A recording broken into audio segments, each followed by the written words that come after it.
Bueno, vamos con la entrevista que tenemos pactada para el día de hoy. Fíjese que durante estas semanas las costas de España se han convertido en el principal paradero de inmigrantes indocumentados provenientes principalmente desde África. Algo similar ocurre en Italia, donde aproximadamente 100.000 inmigrantes han sido rescatados por las autoridades inmigrantes que llegan desde África hasta la isla de Lampedusa.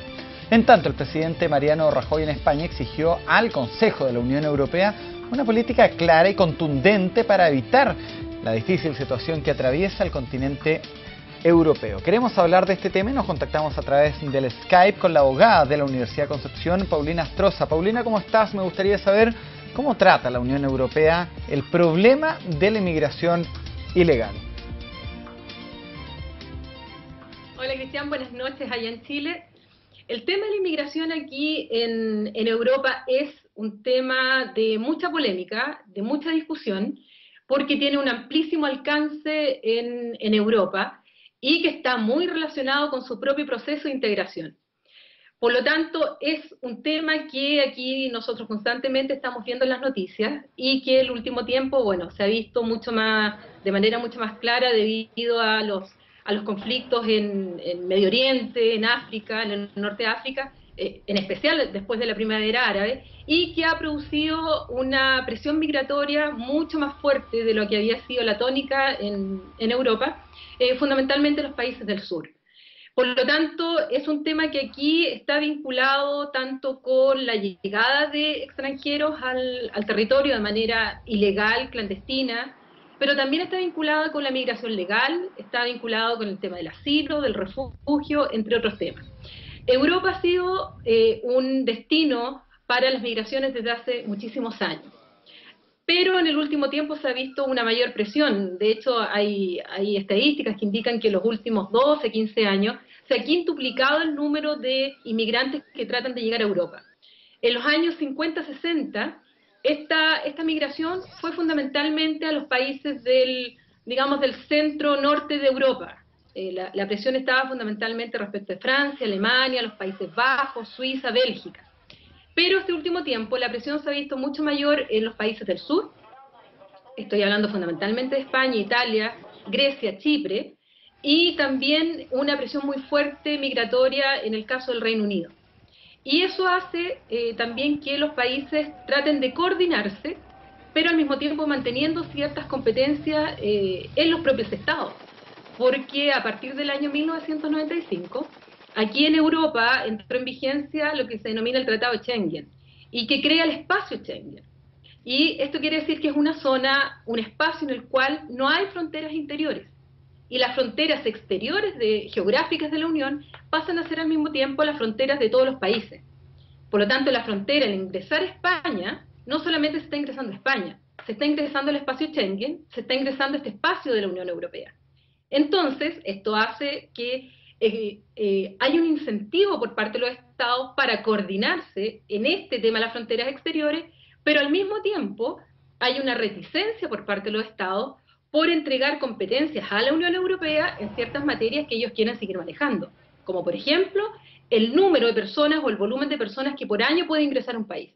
Entonces hay una tensión constante entre los intereses nacionales con los intereses de la Unión Europea al tener este espacio de libre circulación para aquellos que forman parte de Schengen. Ahora, el Tratado de Schengen, no todos los países de la Unión Europea forman parte de él. Hay países que, siendo parte de la Unión Europea, no son parte del Tratado de Schengen, que es el caso de Bulgaria, Rumania, Chipre, el Reino Unido e Irlanda. Por lo tanto, ellos son de la Unión Europea, pero no son parte del espacio Schengen. Entonces, si uno está, por ejemplo, aquí en Bélgica y quiere ir al Reino Unido, tiene que pasar por el control fronterizo. Hay otros que tienen un estatuto particular, que es el caso de Dinamarca. Entonces, tú te encuentras con una variedad. Y hay otros países que, no siendo parte de la Unión Europea, sí son parte del espacio Schengen. Por ejemplo, Suiza. Claro, Suiza, decías tú, entonces, ¿esto es un problema puntual o es un problema con los países que no pertenecen a la Unión Europea? ¿Es un tema más amplio? Claro.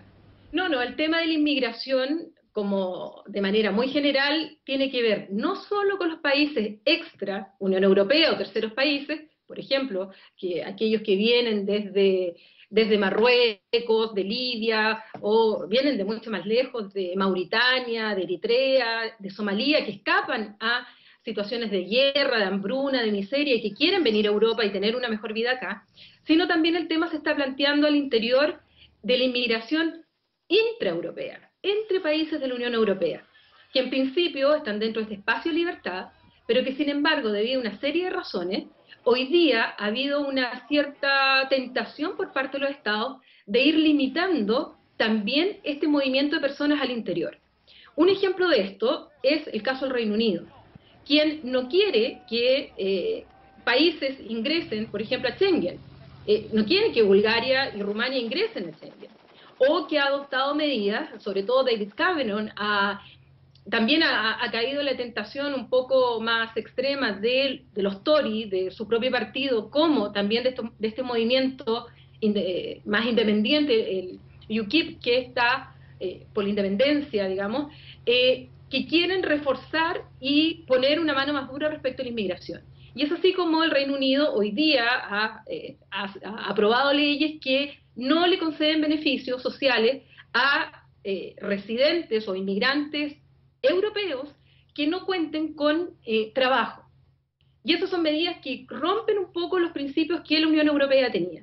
Y se han dado otras situaciones, también derivado a aspectos coyunturales, pero que es preocupante, que los propios países de la Unión Europea y pertenecientes al Tratado de Schengen han cerrado fronteras. Y esto ocurrió el año 2011, que fue muy conocido, un affair que hubo entre Berlusconi con Sarkozy, porque debido digamos, a la primavera árabe, que según tú bien recuerdas partió en Túnez, bueno, tunecinos llegaron a Italia y querían pasar, fundamentalmente era un paso, porque sobre todo por un tema de afinidad lingüística querían ir a Francia. Entonces Berlusconi aceptó entregarles un permiso de residencia temporal, rompiendo un poco con esta coordinación que tienen los países europeos, para que ellos siguieran rumbo a Francia. Y lo que hizo Sarkozy fue en ese momento cerrar la frontera de Ventimiglia para evitar que los tunecinos pasaran. Y eso creó un conflicto, porque eso iba justamente en contra del espíritu de Schengen, que es una de las bases de la integración europea. Claro, la integración europea es lo que está en entredicho ahora. Ahora, Paulina, este problema de la inmigración ilegal estaría favoreciendo el discurso xenófobo, una tendencia que ha ido creciendo en Europa. ¿Podríamos decir que viene quizás de la mano? Viene muy de la mano con esto. Los partidos populistas, xenófobos, racistas, de ultraderecha que han surgido mucho aquí, o que han tenido un cierto impulso, porque también hay que relativizar un poco ese impulso, pero es cierto que en algunos países fuertes, han tomado como caballo de batalla el discurso anti-inmigración. Y no solamente anti-inmigración ilegal, sino también anti-inmigración legal, es decir, reducir la cantidad de personas que de manera legal lleguen a los países.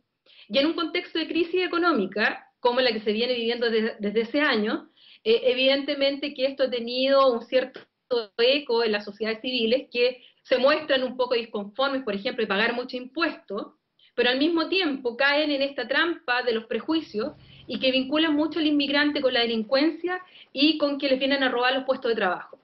Entonces, han tomado este caballito de batalla y se ha visto de manera muy fuerte en Francia, como tú decías, con el Frente Nacional, en el caso de Holanda, con el Partido por la Libertad, en el caso de Dinamarca, que tuvieron un muy, muy buen score en las últimas elecciones al Europarlamento, sacando el primer lugar, y en el cual han ido presionando sus propios gobiernos, muchas veces de centro-derecha, a que vayan adoptando medidas mucho más fuertes contra la inmigración.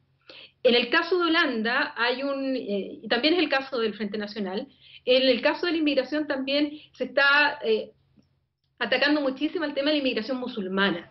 Y esto ha venido de manera mucho más fuerte, este sentimiento, desde septiembre del 2001, en los ataques del 11 de septiembre.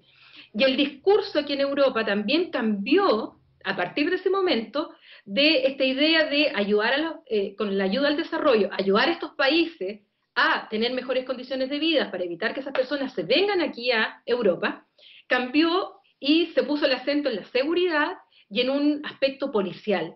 y se ha acusado a Europa de transformarse en una fortaleza europea, de violar incluso los derechos humanos de aquellos inmigrantes que llegan en situaciones desesperadas y que reciben condiciones incluso infrahumanas en estos centros de detención a los cuales llegan.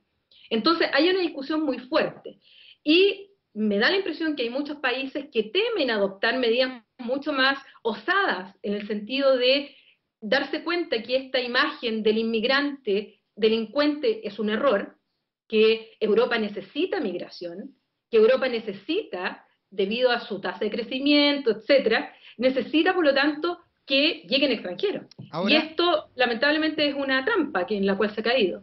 Claro, lo que decía ahora, bueno, estamos también con las preguntas de nuestros televidentes a través de Twitter. Paulina, te cuento que acá lo estamos leyendo.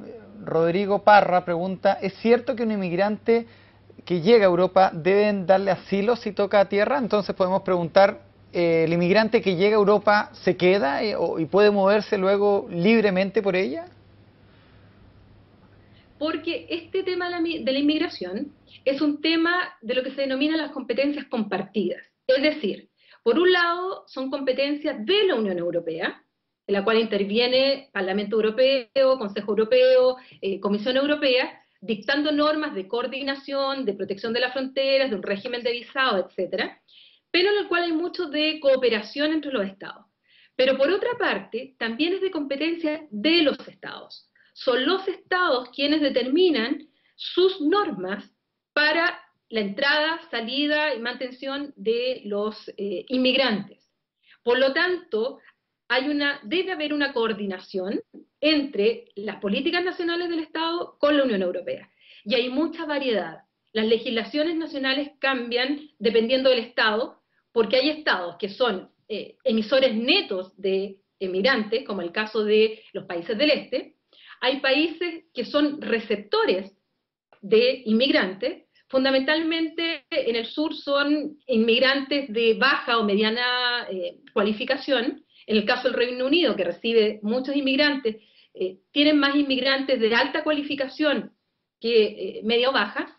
Hay otros países que, según sus leyes, están cerrados a la inmigración, salvo por reagrupamiento familiar, que es el caso de Dinamarca, y hay otros países que reciben más asilados que inmigrantes, como es el caso de Suecia. Entonces tú ves una variedad muy heterogénea, las realidades son distintas, y por lo tanto no existe verdaderamente una política común de inmigración en Europa. Está la intención, pero cuesta mucho coordinar debido a estas diferencias.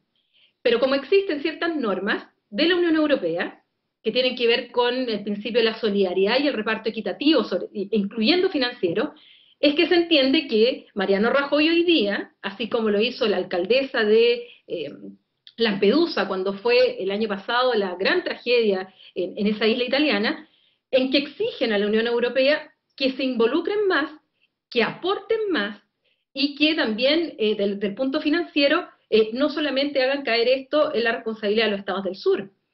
¿Por qué? Porque es una política que requiere la coordinación y la intervención de la Unión Europea. Por lo tanto, es muy complejo cada una de qué es lo que pasa en cada uno de los estados. Perfecto, muchas gracias, Paulina. Me estaban preguntando qué pasa también con el tema de la migración y lo que ha votado Suiza, qué pasa también con los refugiados, dependiendo del destino donde vayan, ellos tienen una condición diferente. Creo que van a ser temas que vamos a tener que conversar en otra oportunidad, porque desgraciadamente se nos fue el tiempo. Muchas gracias, Paulina, que tengas buenas noches. No, muchas gracias a ustedes. Adiós. Ahí estaba Paulina Astroza, entonces, en directo, en un contacto desde Bélgica, profundizando la oleada de inmigrantes indocumentados en Europa. Un tema que vamos a seguir, por supuesto, hablando con Paulina, siendo que ella está también en el centro ahí de Europa, en Bruselas, Bélgica, lugar donde está la capital de la Unión Europea. Seguimos con otras informaciones nacionales. Fueron las últimas palabras de James Foley antes de morir. El periodista pagó con su vida el hecho de ser norteamericano. Fueron terroristas del Estado Islámico quienes lo decapitaron en represalia por los bombardeos de Estados Unidos en Irak. Natalia López con la nota. No vale la pena ver a tu familia sufriendo porque reporteas en una guerra. Tengo 37 años y debía haberlo sabido desde hace mucho tiempo. Hace ya 3 años, James Foley tenía clarísimo cuáles eran los riesgos de ser un corresponsal de guerra. Decía estas palabras después de estar en Afganistán y haber sobrevivido a un secuestro en Libia. Pero pese a eso, el 2012 su pasión lo llevó hasta Siria, donde un nuevo secuestro truncó su carrera, esta vez para siempre. Quiero pedirle a mis seres queridos que se levanten en contra de mi verdadero asesino, el gobierno de Estados Unidos. Eran las palabras de Jim minutos antes de que un yihadista del Estado Islámico terminara con su vida. Lo decapitaron en venganza a los ataques que Estados Unidos ha lanzado en las instalaciones terroristas en Irak. La preocupación ahora es que los radicales tienen en su poder a Steven Sotloff, otro periodista norteamericano. Obama, la vida de este ciudadano depende de tu próxima decisión. Pese a la clara advertencia del verdugo, Estados Unidos decidió este miércoles enviar más tropas a Irak para frenar a los terroristas. Continuaremos haciendo todo lo que se requiera para proteger a nuestro pueblo. Estamos vigilantes y seremos implacables. La amenaza del Estado Islámico no solo preocupa a Barack Obama. El premier británico David Cameron se vio obligado a suspender sus vacaciones porque todo indica que el asesino de James Foley es inglés. Sabemos que muchos ciudadanos británicos viajan a Irak y Siria para participar del extremismo. Tenemos que redoblar nuestros esfuerzos para detenerlos. Durante 635 días, los familiares de James mantuvieron la esperanza de que volviera a casa. Eso nunca ocurrió, pese a que Estados Unidos lideró operaciones para rescatarlo.